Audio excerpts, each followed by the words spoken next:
Dans cette vidéo, on va voir comment mettre des sous-titres sur DaVinci Resolve. C'est parti! Pour ce faire, il y a deux façons de procéder. On peut le faire avec la version payante de DaVinci Resolve, c'est-à-dire avec DaVinci Resolve Studio, mais également avec la version gratuite. Donc si vous voulez directement passer à la version gratuite, je vous ai mis un timecode dans la description parce qu'on va commencer direct avec la version DaVinci Resolve Studio. Faites pas attention à ma tronche de hamster, nous voici sur notre timeline.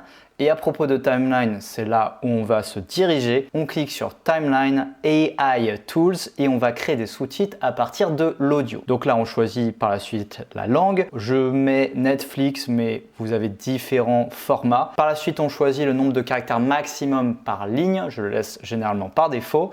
Le nombre de lignes, une ou deux. Je préfère une parce que c'est plus dynamique.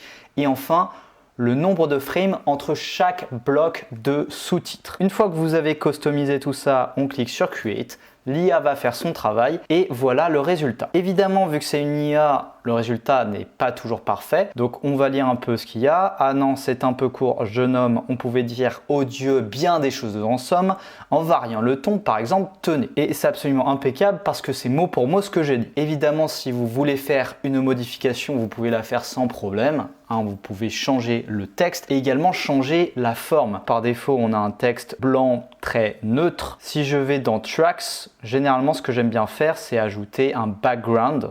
Donc, pour rendre le texte un petit peu plus lisible. Et auquel cas, ça va appliquer la modification sur tous les sous-titres, sur tous les blocs de sous-titres. Maintenant, si je veux faire une modification ponctuelle, c'est-à-dire sur un des 4 blocs, auquel cas je vais revenir dans Caption et je vais cocher cette case, à savoir Customize Caption.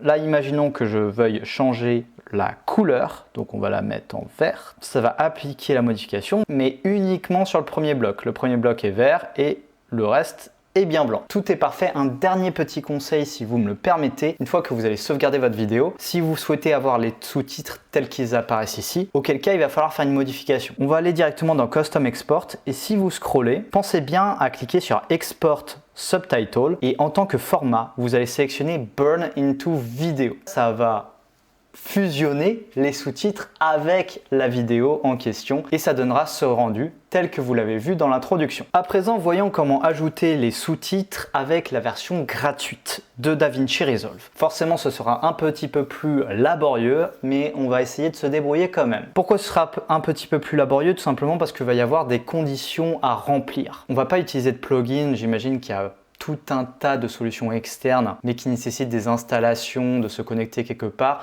Là, on va essayer de ne pas faire ça. En revanche, ce qui va être important, c'est que vous faites votre vidéo et vous la publiez directement sur YouTube. Alors, on n'est pas obligé de la mettre en public. Là, j'ai publié ma vidéo en privé, en non répertorié. Et pourquoi est-ce qu'on va faire ça? Parce qu'une fois que la vidéo est publiée sur YouTube, YouTube va créer des sous-titres automatiques qui ne sont pas parfaits, qu'on soit d'accord, mais ce sera mieux que rien et ce sera notre point de départ. Donc on va aller dans les détails et dans sous-titres et là on voit qu'on a les sous-titres automatiques, donc on va jeter un œil. Et ce qui nous intéresse ici, c'est au niveau du timing parce que les sous-titres YouTube, c'est non seulement le texte, mais c'est aussi où est-ce qu'il se situe dans la vidéo. Bon voilà, on dit ah non, c'est un peu court entre 0,5 et 1,05. Je nomme blablabla entre 1,5 et 5,16. Une fois qu'on est là, on va cliquer sur Options et on va télécharger les sous-titres. Par défaut, ça va nous donner un fichier SBV et un fichier SBV, c'est pas du tout ce qu'on veut.